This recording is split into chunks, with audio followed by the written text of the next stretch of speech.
নমস্কার বন্ধুরা, আমি সঞ্চারী আর আমার চ্যানেল ইএইচ কুকিংয়ে আপনাদের সকলকে স্বাগত।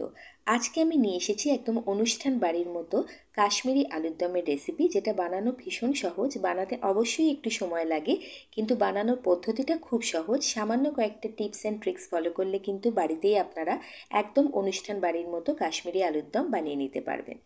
এর জন্য আমি নিয়ে নিয়েছি বেশ কয়েকটা চন্দ্রমুখী আলু। আলুগুলোর খোসা ছাড়িয়ে প্রথমে জলের মধ্যে ডুবিয়ে রেখে দিচ্ছি। এতে করে কি হবে, আলুর যে রঙটা পরিবর্তন হবে না, আলুর গায়ে কোনো রকম কালো ছোপ কিন্তু হবে না। আলুটাকে ভালো করে খোসা ছাড়িয়ে নেওয়ার পর মিনিট 10-এর জন্য কিন্তু এইভাবে জলে ভিজিয়ে রাখতে হবে। আর আলুটা যতক্ষণ ভিজিয়ে রেখেছি ততক্ষণ আমি একটা মশলা বানিয়ে নিচ্ছি। তার জন্য মিক্সির জারে দিয়ে দিলাম প্রায় 2 চামচ মতো পোস্ত দানা। তার সাথে দিয়ে দিচ্ছি বেশ কয়েকটা পরিমাণে কাজু বাদাম। সাথে দিয়ে দিচ্ছি বেশ কয়েকটা ভাজা চিনে বাদাম। এগুলো দিলে গ্রেভিটা খুব ভালো তৈরি হয়। আর দিয়ে দিচ্ছি চাল মগজ বা মেলান সিডস 2 বড় চামচ। সব কিছু দেওয়ার পর 2টো লঙ্কা দিয়ে দিলাম। নিজের স্বাদ অনুযায়ী ঝালটা দেবেন। দিয়ে অল্প একটুখানি জল দিয়ে প্রথমে একটা স্মুথ পেস্ট বানিয়ে নিচ্ছি। এই রান্নাটার পদ্ধতিটা সহজ। একবারে মশলা সব কিন্তু রেডি করে নিলে রান্নাটা হতে খুব যে আহামরি সময় লাগে তা নয়, কিন্তু সব কিছুকে গুছিয়ে রেডি করে তবে রান্না করতে শুরু করতে হবে। এবার আরেকটা পাত্রে নিয়ে নিচ্ছি বেশ কিছুটা পরিমাণে টক দই। তার মধ্যে দিয়ে দিলাম হলুদ গুঁড়ো 1 চামচের মতো, আর দিয়ে দিচ্ছি কাশ্মীরি লাল লঙ্কার গুঁড়ো 1 চামচের মতো। দইয়ের সাথে প্রথমে হলুদ আর লঙ্কার গুঁড়োটাকে ভালোভাবে ফেটিয়ে নিয়ে মিশিয়ে দেবো। এমনভাবে মেশাতে হবে যাতে একটু ডুমো ডুমো না থাকে, একেবারে মসৃণভাবে সমস্ত কিছু মিশে যায়। এবার মশলাও রেডি, আর এদিকে দইটাও রেডি হয়ে গেছে, আর মিনিট 10 হয়েও গেছে যে আলুগুলোকে আমি ভিজিয়ে রেখেছিলাম। এবার একটা একটা করে আলু তুলে কাঁটা চামচ দিয়ে আলুগুলোর গায়ে কিন্তু এইভাবে ফুটো ফুটো করে দিতে হবে। এরকম করে দিলে কি হবে, যখন আলুটাকে আমরা মশলা দিয়ে ভালো করে ম্যারিনেট করব, তখন আলুর ভেতর পর্যন্ত কিন্তু মশলাগুলো চলে যাবে। আর যেহেতু এখানে আলুগুলোকে কোনো রকমভাবে টুকরো করা হয়নি, গোটা আলুরই দম করা হচ্ছে, এইভাবে ফুটো করলে কিন্তু আলুটা সিদ্ধ হতে খুব বেশি সময় লাগবে না, আর আলুটা ভীষণ ভালো মতো কিন্তু সিদ্ধ হয়ে যাবে।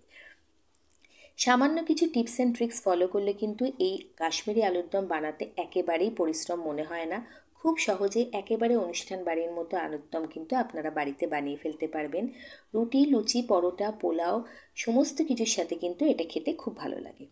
এবার আলুগুলো গায়ে ছিদ্র করে নেওয়ার পর আলুগুলোকে আমি কোট করে নিচ্ছি খানিকটা নুন দিয়ে, খানিকটা হলুদ দিয়ে। তার সাথে দিয়ে দিচ্ছি প্রায় 2 চামচ পরিমাণে জিরের গুঁড়ো, আর দিয়ে দেবো খানিকটা পরিমাণে ধনের গুঁড়ো। ধনের গুঁড়ো প্রায় 2 চামচ মতো দিলাম। এইবারে যে মশলাটা বানিয়ে রেখেছিলাম, যেমন পোস্ত, তারপরে চাল মগজ, এগুলো দিয়ে যে মশলাটা বানিয়ে রেখেছিলাম সেটাও এখানে আলুর মধ্যে দিয়ে দিলাম। আর যে দইয়ের সাথে হলুদ আর লঙ্কার গুঁড়ো মিশিয়ে রেখেছিলাম সেই মশলাটাও কিন্তু এখানে দিয়ে দিলাম।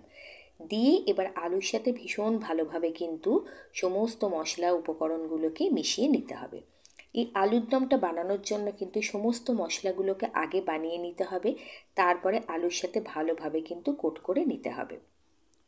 সমস্ত কিছুকে ভালোভাবে কোট করে নেওয়ার পরে এটাকে কিছুক্ষণের জন্য কিন্তু রেস্টে রেখে দেব।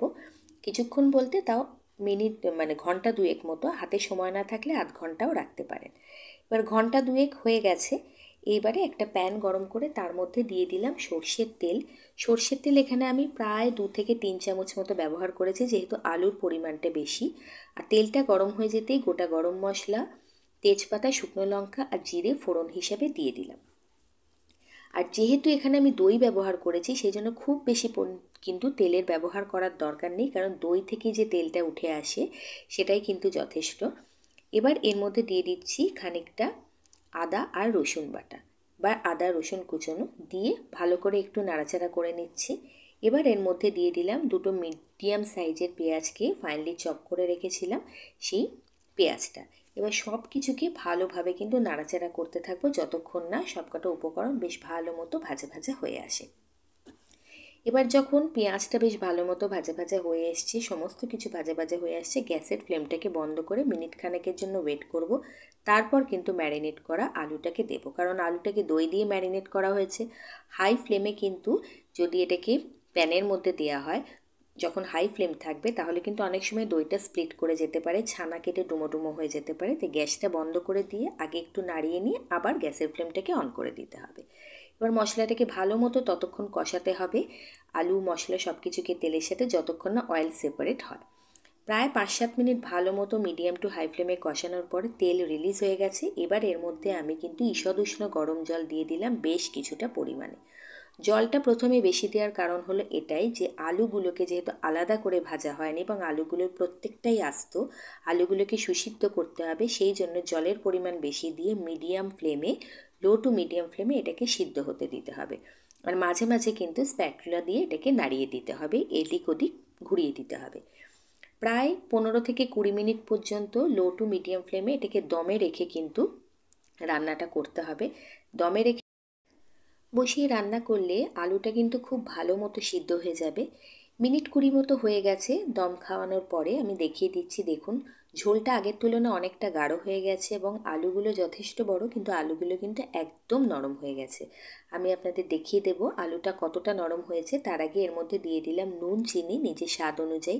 চিনিটা ব্যবহার না করতে চাইলে করবেন না, কিন্তু সামান্য দিলে রান্নাটা খুব ভালোভাবে অ্যাডজাস্ট হবে এটার যে স্বাদটা, সেই জন্য বলবো অল্প একটু হলেও দেবেন।